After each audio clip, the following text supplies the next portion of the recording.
50 ಜನ ಕರ್ಕೊಂಬನಿ. ಇನ್ನೊಂದು 50 ಜನ ಕರ್ಕೊಂಬನ್ರಿ. ಇನ್ನೊಂದು 50 ಜನ ಕರ್ಕೊಂಬನಿ. ನೀವೆಲ್ಲ ಯಾರು ಇಲ್ಲಿಗೆ? ನೀವೆಲ್ಲ ಯಾರ್ರಿ ನೀವು? ಏಕೈಕ ಅವತ್ತು 25 ಜನ ಬಂದಿದ್ರಿ. ಹಾಂ, ಏನು ರೌಡಿಗಳ ನೀವು? ರೌಡಿಗಳೇನ್ರಿ ನೀವು? ಅವತ್ತು 25 ಜನ ಬಂದಿರಿ. ಯಾವ ಅಧಿಕಾರದ ಬಂದಿರಿ? 25 ಜನ ರೌಡಿಗಳ ನೀವು? ಏನು ಒಬ್ಬ ಸಿಕ್ಬಿಟ್ರೆ ಹಂಗಾರೆ ರೌಡಿಗಳು ಕರ್ಕೊಂಡು ನೋಡ್ತೀರಾ ನೀವು? ರೌಡಿಗಳ ನೀವು? 25 ಜನ ಬಂದಿರಿ. ಇವತ್ತು 20 ಜನ ಬಂದಿದ್ರಿ.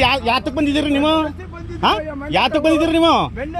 ಹಾಂ, ಏನು ಬೆಣ್ಣೆ ಹೊಡ್ತಿದ್ರಿ? ನಿಮಗೂ ನಮಗೂ ಮಾತು. ಇವರೆಲ್ಲ ಯಾರು? ಇವ್ರು ಯಾರ್ರಿ? ಹಾಂ, ಯಾವ ತಹಸೀಲ್ದಾರು? ಕರ್ಸಿ ತಹಸೀಲ್ದಾರ್ ಇಲ್ಗೆ? ಕರ್ಸಿ ತಹಸೀಲ್ದಾರ್ ಇಲ್ಗೆ? ಏನು ತಹಸೀಲ್ದಾರ್? ಏನು ರೌಡಿಗಳು ಸಾಕೊಂಡಿದ್ದೀರಾ ನೀವು? ಹಾಂ, ರೌಡಿಗಳ ಇವರು? ರೌಡಿಗಳ ನೀವು? ನಿಮ್ಗೊಬ್ಬರೇ ಜನ ಇರೋದು? ಹಾಂ, ಏನು 20 ಜನ ಅಂತ ತಾಕತ್ತು ನಿಯತ್ತಾಗಿದ್ರೆ ಊರೊಳಗೆ ಜನ ಕರ್ಸಿ. ಇವ್ರು ನಮ್ಮೂರವ್ರು ಯಾಕೆ ಬರಲಿಲ್ಲ? ನೀವು ಮಾಡೋ ರಸ್ತೆಗಾಗಿ ಬಾಳೆತೋಟೆಯನ್ನೇ ಉಳುಮೆ ಮಾಡಿರುವ ಘಟನೆ ಹುಣಸೂರು ತಾಲೂಕಿನ ಬಾರತ್ವಾಡಿಯಲ್ಲಿ ನಡೆದಿದೆ. ಬಾರತ್ವಾಡಿ ಗ್ರಾಮದ ಮಂಜು ಎಂಬುವರು ಮಹಾದೇವ್ ಅವರಿಗೆ ಸೇರಿದ ಬಾಳೆತೋಟವನ್ನು ಉಳುಮೆ ಮಾಡಿ ರಸ್ತೆ ಮಾಡಿದ್ದಾರೆ. ಇನ್ನು ಬಾಳೆತೋಟದ ಒಳಗೆ ರಸ್ತೆ ಬರಬೇಕು ಎಂದು ಹೇಳಲಾಗಿತ್ತು. ಆದರೆ ಇನ್ನೂ ಕೂಡ ಯಾವುದೇ ರೀತಿಯ ಸರ್ವೆ ಕಾರ್ಯ ನಡೆದಿರಲಿಲ್ಲ. ಅದಕ್ಕೂ ಮೊದಲೇ ಮಂಜು ಅವರು ಬಾಳೆತೋಟವನ್ನು ಉಳುಮೆ ಮಾಡಿ ಸುಮಾರು 50ಕ್ಕೂ ಹೆಚ್ಚು ಬಾಳೆಗಿಡವನ್ನು ನಾಶ ಮಾಡಿ ರಸ್ತೆ ಮಾಡಿದ್ದಾರೆ.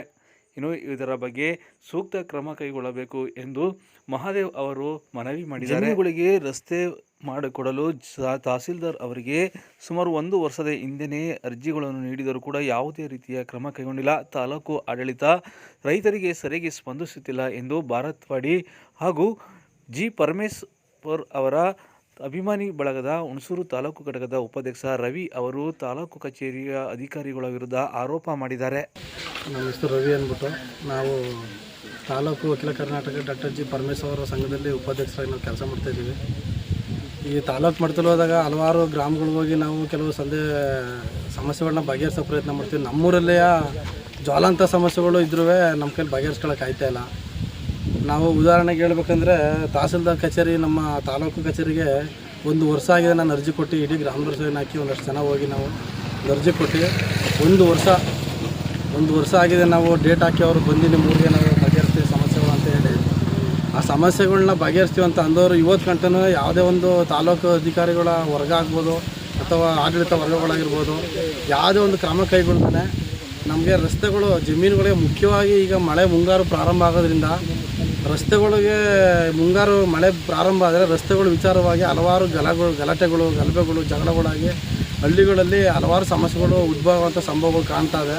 ನಾವು ಪದೇ ಒತ್ತಿ ಅಧಿಕಾರಿಗಳಿಗೆ ಎಷ್ಟೇ ರಿಕ್ವೆಸ್ಟ್ ಮಾಡಿದ್ರು ನಮ್ಗೆ ಯಾವುದೇ ಒಂದು ಬೆಲೆನೇ ಇಲ್ಲ, ಸಾರ್ವಜನಿಕರಿಗೆ ಬೆಲೆನೇ ಇಲ್ಲ. ಅದರಲ್ಲೂ ನಾವು ದಲಿತರು ಅನ್ನೋ ಒಂದು ಕಡೆಗಣಿಸ್ತವ್ರೆ. ದಲಿತರು ಅಂದರೆ ಅವ್ರಿಗೆ ಯಾವುದೋ ಒಂದು ಕಸಕ್ಕಿಂತ ಕಡೆಯಾಗಿ ಒಂದು ಕಾಣುವಂಥ ಪ್ರಸಂಗ ಬಂದಿದೆ. ಯಾರೇ ಒಬ್ಬ ಈ ತಾಲೂಕಲ್ಲೇ ಹಂಗೆ ಆಗ್ಬಿಟ್ಟಿದೆ. ನಮ್ಮ ಒಂದು ಊರಲ್ಲೆಲ್ಲ ಒಬ್ಬರು ದಲಿತ ಒಂದು ದೂರ ತಗೋದ್ರೆ ಅವ್ನಿಗೆ ಯಾವುದೇ ಒಂದು ಮನ್ನಣೆಗಳಿಲ್ಲ.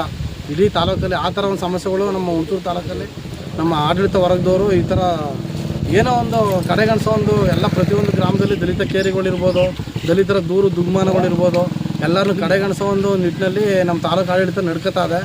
ಈ ಒಂದು ವಿಚಾರವಾಗಿ ನಾವು ಮುಖ್ಯವಾಗಿ ಹೇಳ್ಬೇಕಂದ್ರೆ ನಾವು ಜಮೀನುಗಳಿಗೆ ದಾರಿ ಈ ಒಂದು ಉದ್ದೇಶ ಇಟ್ಕೊಂಡೆ ಈ ಮಾಧ್ಯಮನ ಕರೆಸಿ ನಾವು ಈ ಮಾಧ್ಯಮ ಮುಖಾಂತರ ಸಂದೇಶ ಕೊಡ್ತಾಯಿದ್ವಿ. ನಮಗೆ ಹೊಲಗಳಿಗೆ ಹೋಗೋ ದಾರಿಗಳಿಂದ ಭಾರಿ ಅನಾನುಕೂಲಗಳು ಆಗೋವಂಥ ಸಂಭವಗಳು ಕಂಡು ಬರ್ತಾವೆ. ಈಗ ಉದಾಹರಣೆಗೆ ಹೇಳ್ಬೇಕಾದ್ರೆ ಒಂದು ಮೊನ್ನೆ ಅದು ತಹಸೀಲ್ದಾರ್ ಒಂದು ಸರಿ ವಿಸಿಟ್ ಆಗಿ ಹೋಗಿರೋಂಥ ಒಂದು ವಿಚಾರ ತಗೊಂಡ್ರೆ ಮೊನ್ನೆ ನಮ್ಮ ಗ್ರಾಮದಲ್ಲಿ ಯಾವತ್ತೂ ನಡೆದಿರೋಂಥ ಒಂದು ಘಟನೆ ನಡೆದೋದೆ.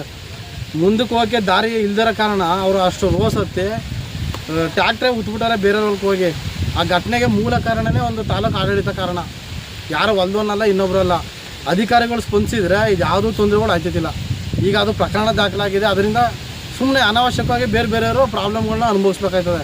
ಅಧಿಕಾರಿಗಳು ಒಂದು ಒಳ್ಳೆ ರೀತಿಯಲ್ಲಿ ನಮಗೆ ಸ್ಪಂದಿಸಿ ಕೆಲಸ ಮಾಡಿಕೊಟ್ಟಿದ್ರೆ ಈ ಪ್ರಕರಣಗಳು ಯಾವುದೂ ಬರೋಕ್ಕಿಲ್ಲ. ಹಳ್ಳಿಲಿ ಜನ